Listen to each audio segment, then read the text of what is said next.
तो मैं चंबल क्षेत्र को छोड़कर चला जाऊंगा। साथियों, में 6 दिसंबर 81 को उन्होंने एक संगठन बनाया था DS4।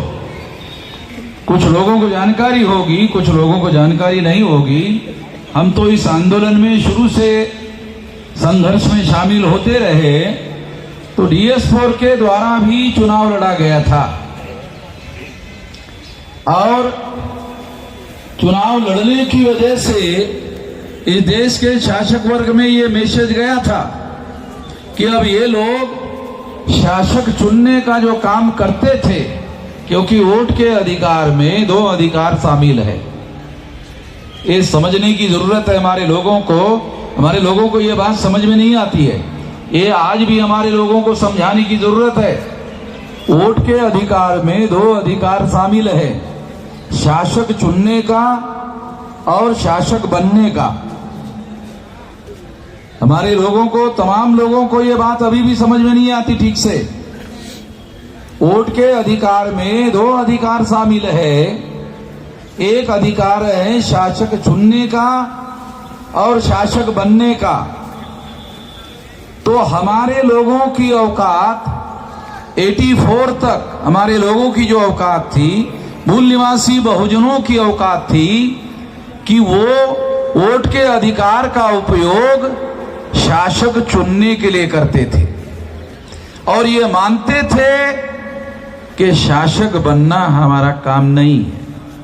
हमारे लोग ऐसा मानते थे कि शासक बनना हमारा काम नहीं है, इसलिए वो शासक चुनने का ही काम करते थे और दूसरों में से शासक चुनते थे।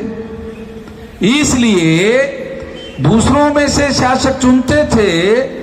तो जब उन्होंने 84 में बहुजन समाज पार्टी काशीराम जी के द्वारा बनाकर देखी और उन्होंने नारा लगाया, वोट हमारा राज तुम्हारा, नहीं चलेगा नहीं चलेगा, तब लोगों को लगा, शासक वर्ग को लगा कि अब ये शासक चुनना नहीं चाहते हैं, शासक बनना चाहते हैं।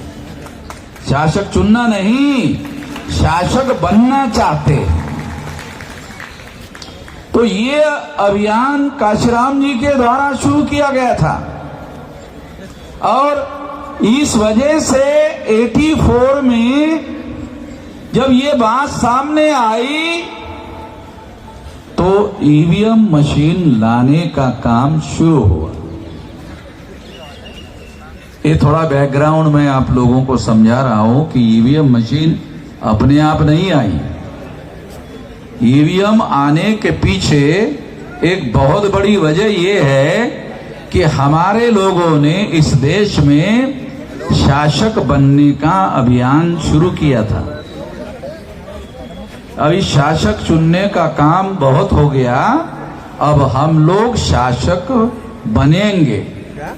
ये अभियान जब शुरू किया गया था, इसको रोकने के लिए ईवीएम मशीन लाया गया और उसके बाद में 20 साल तक इसका प्रयोग किया गया।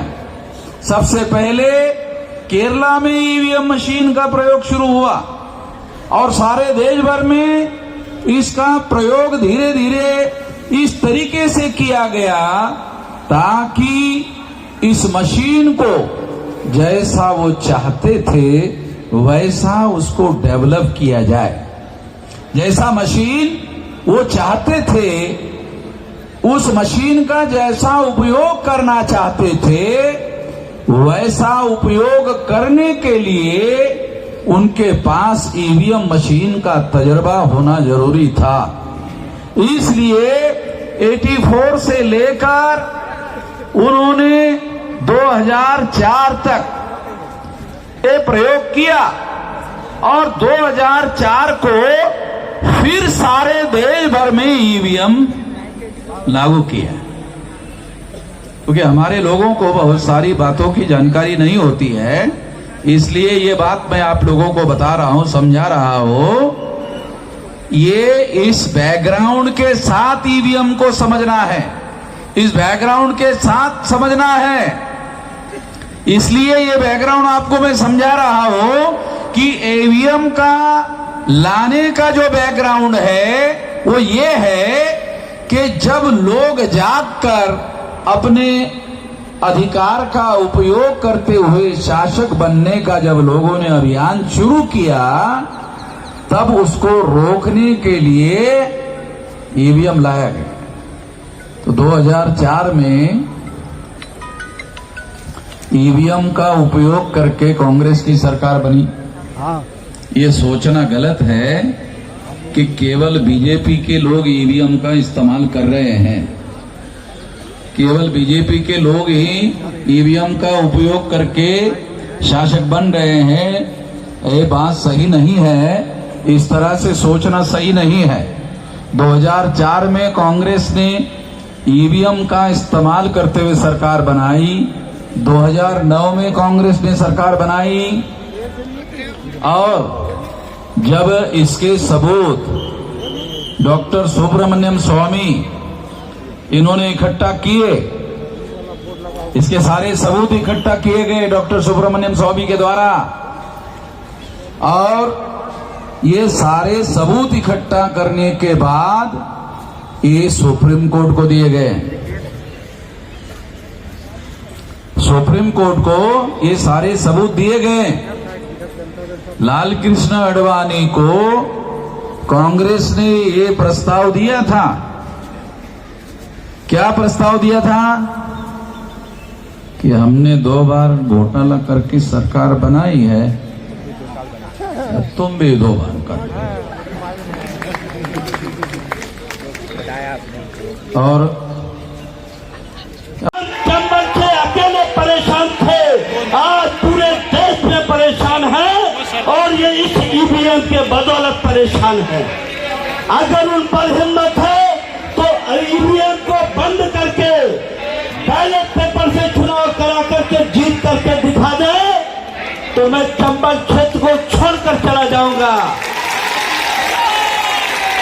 साथियों, आप लोग याद रखिए, आप लोग याद रखिए, अगर आने वाली पीढ़ी का कुछ भी भविष्य देखना चाहते हो, भविष्य बनाना चाहते हो, तो आपको और लड़ाई का लड़ने की जरूरत नहीं है। इस समय सबसे पहले संपूर्ण देश के नागरिकों को, जो मूल निवासी लोग हैं, उन सभी को एकजुट होकर के ईवीएम जड़ से निकाल के फेंक देना है।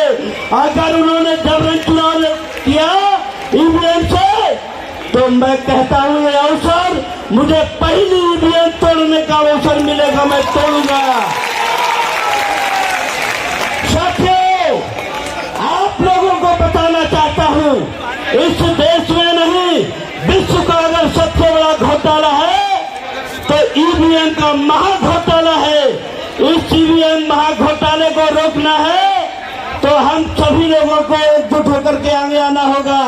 सबसे बड़ी बात, आज की डेट में बहुत सारे राजनेता, सीएम